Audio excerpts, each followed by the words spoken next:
Welcome back to Outdoors with Larry Ray on ESPN 790 AM, brought to you proudly by the Tennessee Wildlife and Resources Agency.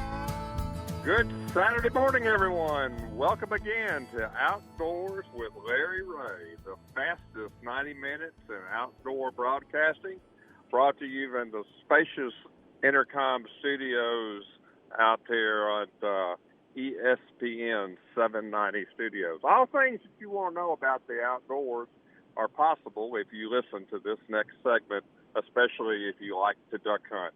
When I first started with Larry and doing the show, I was paired with this next gentleman from Ducks Unlimited and learned a lot about it and watched him on DUTV, and then he decided he had enough of all that and wanted to get back out into the field and be able to enjoy a little different segments of his life. So Mike Checkett with Ducks Unlimited is with us. And, Larry, I'm going to just turn it over to you. You didn't say the Oracle of the South, Mid-South. Oh, let's say that before I go to Mike, okay? I am the what?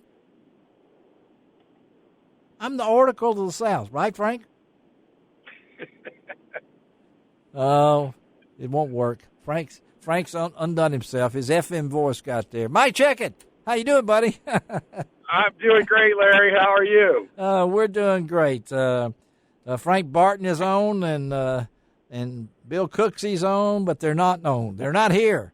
I wish I could be. Yeah, I wish we all could be together. That'd be a real hoot. And hello to everybody in the Mid-South area. Well, we have a lot of great memories, Mike. I don't know how long you helped us here, as Frank was saying there, but made a lot of trips together to Gaston's and other things, and then you went back to God's country for you, back to Missouri, back to the St. Louis area, where he is now Director of Development for Missouri and Kentucky at Ducks Unlimited, the greater St. Louis area. And first of all, Mike, it doesn't seem possible that you've been up there about 8 years since you left here, and here we are calling you. And, Bill, what are we going to ask Mike Checkett?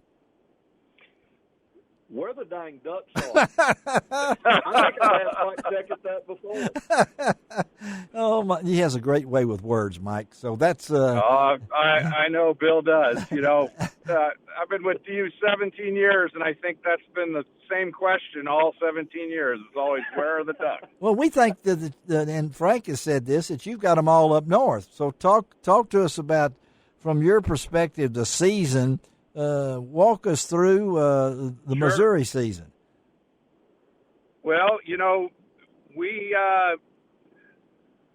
as of late, we've been having later and later openers because of, you know, weather and perceived thoughts of hunters. And over the years, that's translated into starting our season this year. I think it was November 7th opener. And right. Wouldn't you know it, the last couple of years, we've kind of gotten back to normal weather patterns, and we've had the biggest pushes in October. And this year wasn't any different. We had 3 good pushes of ducks from about the second week of October to the last one, which was around the Halloween. Yeah. And we just absolutely were covered up with a lot of ducks. You know, unfortunately, because the later seasons, guys aren't getting their habitat ready that early, and I think we lost a lot of those ducks, either flew over us or only stayed for a short period of time and headed south. Ducks like widgeon and gadwall and teal in particular. But we got a lot of pintails at that point, and then got our first push of mallards around Halloween, and I think we've pretty much had those same ducks the entire season. There you go. Yeah. They are stale. They are feeding at night. They know the program, and unless you get some sort of a weather event, it is hard to get in front of them. Okay, Cooksey, you hear that, Cooksey? I'm hearing it.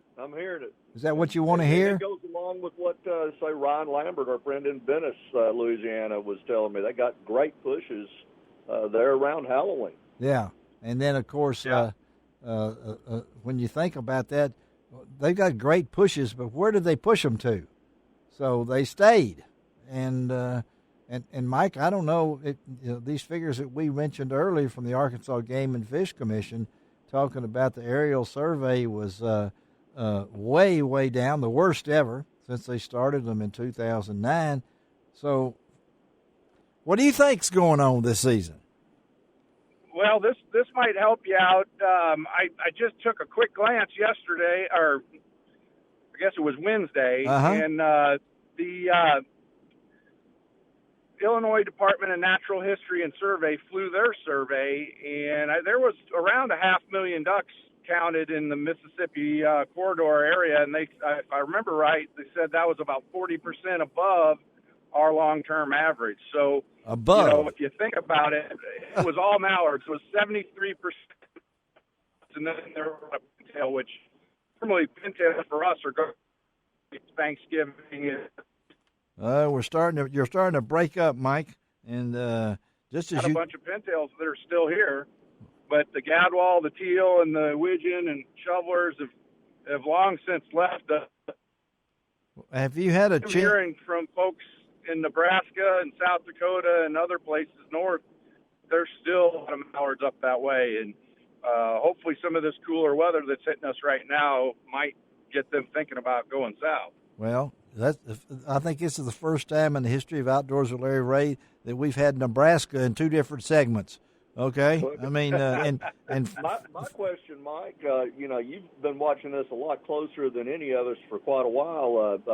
Is this the first time in at least modern history that in mid-December the Illinois River's holding more mallards than the state of Arkansas? Did you hear that, Mike? I could barely hear him, but yeah, that's a good question, Bill. I'm not sure. It's been a relatively warm winter so far. We've had some freeze days, but it's really freezing at night, thawing during the day. Nothing that's pushed, ducks and put any kind of pressure on them. Food resources have been fantastic in the river valleys. This was the first year that the Missouri, Illinois, Mississippi,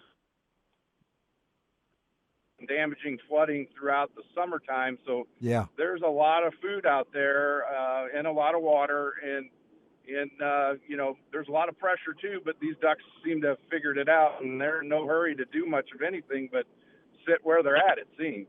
Well, that's mainly what most duck hunters are doing right now, sitting where they're at, it seems. So, I've taken up deer hunting, Mike. Yeah, Cooksy's already switched to deer hunting. Now, Frank, you're not going to do that, are you? Frank, you're staying with ducks, right? I mean, Frank. What? Are you you're sticking with ducks, right? You're not switching to deer hunting, are you? I can't hear you very well, Larry. Oh, Frank, you're missing. My phone. Yeah, you're missing a lot of good comments. I mean, some of the best comments I've ever talked to you about, Frank, you're not hearing. So we're sorry, Frank. Well, Larry, the good news is that we're barely halfway through any seasons, right? Even in Missouri, we're only halfway through. We're only a few days, 2 weeks or so into season in many of the southern states, and there's a lot of ducks still north. Okay, there you go. Both states. So I'm still feeling pretty positive that at some point, some cold weather, hopefully some snow. There was a little bit of snow finally this past weekend up in Nebraska. I said it again, Larry. Yeah, you said Nebraska again. Frank's going to Nebraska. And maybe that'll get some ducks moving. Well, we just sold 3 non-resident licensed duck hunt in Nebraska here in the last 10 minutes. So a lot of people are moving there. But we know this. Cooksey knows this. He can say he's going to deer hunting, but we know where your heart is, Bill. And so it's my heart is with the jet stream moving. There you go. Checkett, you hear that? The jet stream. We're going to blame it on El Nino. Okay. So, and I think you mentioned earlier, Mike, about the farmers not getting the habitat ready in time if you're having early pushes like that. So there's a combination of things. And we, at one time in Memphis, were way above normal on rainfall. Now we're about even or a little bit behind. So it's just one of those years we haven't had the floods and things along that line. We don't want to deal with the bad floods and things. But Again, we're talking to Mike Checkett. He is Director of Development for the Missouri and Kentucky at Ducks Unlimited out of the greater St. Louis area. Well, Mike, so we want to wish you success, but it's good to hear your voice. I'm sorry Frank can't hear it, but we know you're there, and Frank is there in our hearts. But thank you very much, Mike. Say hello to your wife and your kids. How old are your kids now, Mike? At 8, 3, and 2 now. Wow. So, yeah. Wow. Yeah. Well, they were just starting when he left here. Time is flying. Yeah, I miss Walnut Grove Lakes fishing and everything. Okay, so I do as well. Yeah. All right, buddy. Take it easy. We'll talk to you. All right. All right. Well, miss you guys. Love you guys, and Merry Christmas to you. To talk Ducks. All right. Merry Christmas to everybody. All right, Mike Checkett. Thank you. All right. Thank you. All right, Mike's gone. Frank's gone. Or is Frank there? I don't know if he's gone.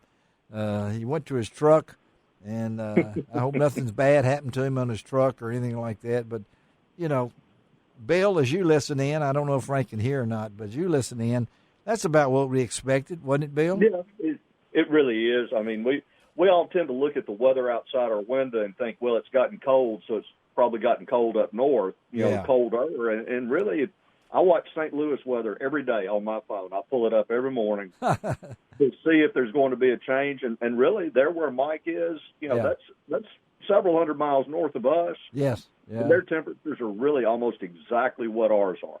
Yeah, that's why I look to see what the deer hunting weather will be. You know, it was 23 yesterday when I deer hunted. So, the frozen field and the tundra. And I was thinking, well, I wonder if the ducks are flying today. Well, can't really tell. All right, we're going to take a break. We're going to come close out this show. We'll try to find Frank Barton and hope he's okay somewhere out there, someplace in the hitherland. But let's take a break. I know Bill Cooksy's with us, so we'll close it out going to the Little Red River on Outdoors with Larry Ray. We'll be right back.